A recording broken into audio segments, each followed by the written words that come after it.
ఓం సాయిరామ్. బాబా భక్తులందరికీ కూడా నమస్కారం అండి. అందరూ కూడా సుఖంగా సంతోషంగా ఎప్పుడూ కూడా ఆనందంగా ఉండాలి అని చెప్పి ఆ బాబాగారి తరపున నేను కూడా మనస్ఫూర్తిగా కోరుకుంటున్నాను. ఈరోజు బాబాగారు అందించే సందేశం ఏంటి అంటే కనుక, తల్లి ఇతనే కారణం, అన్ని కష్టాలకు కూడా మూలం ఇతనే, మరో ఆపద ముంచుకు రాబోతోంది, ఒక్క నిమిషం నువ్వు ఆగి తెలుసుకుంటే బయటపడి అదృష్టాన్ని దక్కించుకుంటావు తల్లి అని చెప్పి ఏదో తెలియని సందేశంతో బాబాగారు మన ముందుకు వచ్చారండి. మరి బాబాగారు ఏ సందేశం అందించినా కూడా అది మన మంచి కోసమే, మన భవిష్యత్తు కోసమే అని చెప్పి మనందరికీ కూడా తెలిసిన విషయమే కదా. కాబట్టి వీడియోని ఎక్కడా కూడా మీరు స్కిప్ చేయకుండా చివరి వరకు చూడండి, అప్పుడే మీకు పూర్తిగా అర్థమవుతుంది. వీడియోలోకి వెళ్లే ముందు చాలామంది కూడా చెప్పుకోలేనటువంటి సమస్యలతోటి సతమతమైపోతూ వాటిని ఎలా తీర్చుకోవాలో తెలియక ఇబ్బంది పడిపోతూ ఉంటున్నారు. అటువంటి వారి కోసం శ్రీ షిరిడి సాయిబాబా శిష్యులతో జ్యోతిష్యం చెప్పబడును గురూజీ శివరామరాజు గారు. Phone number 9959422252. మీరు ఇప్పటి వరకు ఎన్నో చోట్ల జ్యోతిష్యం చెప్పించుకొని మీరు ఆశించిన మార్పులు మీ జీవితాలలో జరగలేదని చెప్పి బాధపడి ఉంటారు. కానీ ఇక్కడ అస్సలు అలా జరగదండి. మీ సమస్యలు ఏవైతే ఉన్నాయో, ప్రేమ, పెళ్లి, ఉద్యోగం, రాజకీయం, సంతానం లేక ఇబ్బంది పడుతున్నాం, భార్యాభర్తల మధ్య గొడవలు ఉన్నా, అప్పుల సమస్యలున్నా, శత్రువుల సమస్యలున్నా, అవేంటో గురువుగారికి వివరించి చెప్పినట్లయితే వాటికి తగిన పూజలు చేసి గురువుగారు మీకు రోజులలోనే పరిష్కారాన్ని చూపిస్తారు. గురువుగారు చెప్పింది చెప్పినట్లుగా 100కు 1000% జరుగుతుంది. నమ్మకంతో స్క్రీన్ మీద కనిపిస్తున్నటువంటి నెంబర్కి కాంటాక్ట్ అవ్వండి.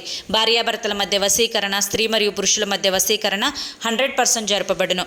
ఎటువంటి సంతాన సమస్యలకైనా కానీ గురువుగారి దగ్గర చక్కటి పరిష్కారం దొరుకుతుంది. మాకున్నటువంటి ఎన్నో రకాలైన సమస్యలను గురువుగారు రోజులలోనే పరిష్కరించారండి.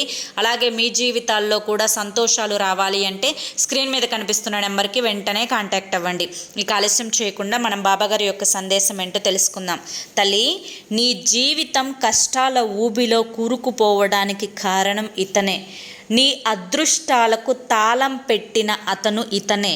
అలాగే నీవు ఏవైతే చెడుకు అంటే నీ జీవితంలో ఏదైతే చెడు జరుగుతుందో, ఏదైతే నీ మనసుకు నచ్చనటువంటి ప్రతి పని జరుగుతూ ఉందో అన్నింటికీ కూడా కారణం ఇతనే.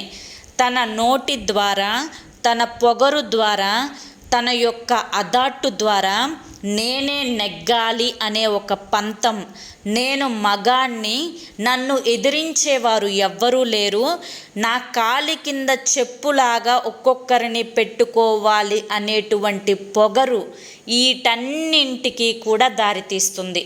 ఏది ఏమైనప్పటికీ కూడాను మనసు చంపుకొని బ్రతుకుతున్నావు, ఇష్టాలన్నింటినీ కూడా వదులుకొని బ్రతుకుతున్నావు.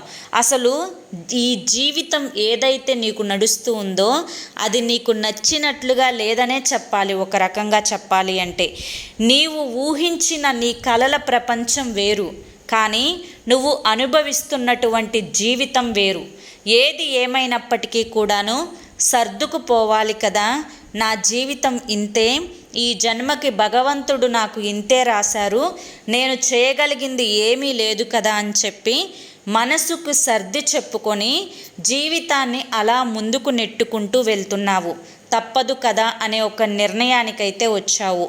ఏది ఏమైనప్పటికీ కూడాను ఈరోజు ఈ వీడియోతో నీ కష్టాలన్నింటికీ కారణమైనటువంటి వ్యక్తిని చెప్తాను, ఆ కష్టాల నుంచి బయటపడే మార్గాన్ని కూడా చెప్తాను. బిడ్డ, ఎప్పుడైనా కానీ మనసు అనేది ప్రశాంతంగా ఉంటే జీవితం ప్రశాంతంగా ఉంటుంది. ఒక్కరోజు మనసులో ఆలోచనలు అనేవి ఏవీ లేకుండా జీవించి చూడు. 24 గంటలు నీవు ఎంత కష్టపడినా కానీ మనసులో ఏదో ఒక ఆలోచన అనేది వస్తూనే ఉంటుంది. ఆ ఆలోచనలను పక్కన పెట్టడం అనేది అసాధ్యమైన పనే. కానీ నువ్వు సాధ్యం అనుకుంటే అది సాధ్యపడుతుంది. నువ్వు ఎవరి గురించి ఆరాటపడుతున్నావో, ఎవరిలో మార్పు రావాలి అని చెప్పి కోరుకుంటున్నావో, నీ మనసుకు నచ్చిన విధంగా అతను ఉండాలి అని చెప్పి కోరుకుంటూ ఉన్నావో అది ఈ జన్మకి జరుగుతుందో లేదో కూడా నీకు తెలియదు. అయితే ఈ జన్మకు జరుగుతుందో కూడా లేదో తెలియనటువంటి ప్రశ్న కోసం నీ జన్మంతా కూడా వృధా చేసుకోవాల్సిన అవసరం ఏముంది? ఒక్కసారి తెలివిగా ఆలోచించు. నువ్వు కడుపున పడ్డప్పుడు నీ తల్లి ఎంత సంబరపడిపోయి ఉంటుంది. భగవంతుడు నాకు ఇచ్చిన ప్రసాదం అని చెప్పి 9-10 నెలలు కడుపారా మోసి నెప్పులు పడి తన గర్భసంచి నుంచి నిన్ను కని తరువాత నీ యొక్క మొదటి ఏడుపుని చూసి, తరువాత నీ మొదటి నవ్వును చూసి, అలాగే నువ్వు తనను గుర్తుపట్టినప్పుడు తన కళ్ళల్లో సంతోషం అనేది ఏదైతే ఉందో వీటన్నింటికి కూడా విలువ లేదా? నీ మనసులో ఉన్నటువంటి వ్యక్తి గురించే ఇదంతా నువ్వు ఆరాటం, పోరాటం, బాధ, కష్టం ఇవన్నీ కూడా వీటన్నింటికి కూడా కారణం నీ భర్తే కదా తల్లి. అవును కదా? అయితే మరి నువ్వు చిన్నప్పటి నుంచి పెరిగిన వాతావరణం, నీ కన్న తల్లిదండ్రులు నీ గురించి కొన్నటువంటి కలలు, కోరికలు అవన్నీ కూడా అతని కోసం నువ్వు వదిలేస్తావా? అయితే ఏ జన్మలో చేసినటువంటి పాపం కారణంగానో ఈ జన్మలో నీకు ఇటువంటి భర్త దొరికి ఉండవచ్చేమో, కానీ అతనిలో మార్పు వస్తుందో రాదో అది అతని కర్మానుసారం ఆధారపడి ఉంటుందేమో, కానీ నీలో మార్పు రావాలి మొదట. ఎందుకంటే అతను ఏం చేసినా, ఎక్కడికి వెళ్ళినా, ఏం పని చేసి వచ్చినా, ఏ చెడ్డ పని చేసి వచ్చినా ప్రతీదీ కూడా లైట్ తీసుకోవాలి. నీ ఆరోగ్యం మీద శ్రద్ధ, నీ మీద శ్రద్ధ, నీ తిండి మీద శ్రద్ధ, నీ బిడ్డల మీద శ్రద్ధ, నీ ఇంటి మీద శ్రద్ధ. నువ్వు ఏదైనా పని చేసుకోగలిగితే ఆ పని మీద శ్రద్ధ పెట్టుకోగలగాలి. దాని గురించి ఆలోచించడం, కష్టాల గురించి ఆలోచించడం, వచ్చే సమస్యల గురించి ఆలోచించడం, ఏం జరుగుతుందో తెలియనటువంటి భవిష్యత్తు గురించి ఆలోచించడం, జరిగిపోయినటువంటి గతం గురించి ఆలోచించడం, ఇవన్నీ కూడా కరెక్ట్ అయిన పని కాదు తల్లి. ఇప్పుడు ఈరోజు సరిగ్గా ఈ రోజు నుంచి, ఈ క్షణం నుంచి నీలో మార్పు రావాలి.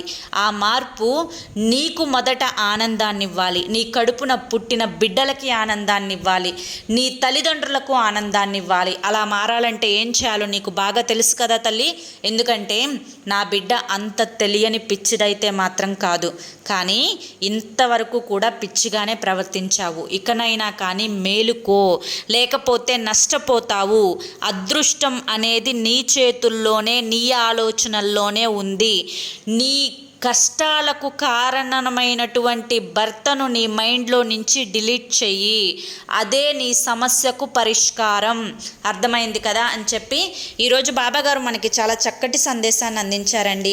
ఇది సింపుల్గా అర్థం చేసుకుంటే చాలా చాలా మంచి మార్పు మీ జీవితంలో వస్తుంది. బాబాగారు చెప్పాలి అనుకుంటున్నది కూడా అదే. మరి బాబాగారు చెప్పాలి అనుకుంటున్నటువంటి ఈ సందేశం మీ అందరికీ కూడా నచ్చింది, అర్థమైంది అని చెప్పి అనుకుంటున్నాను.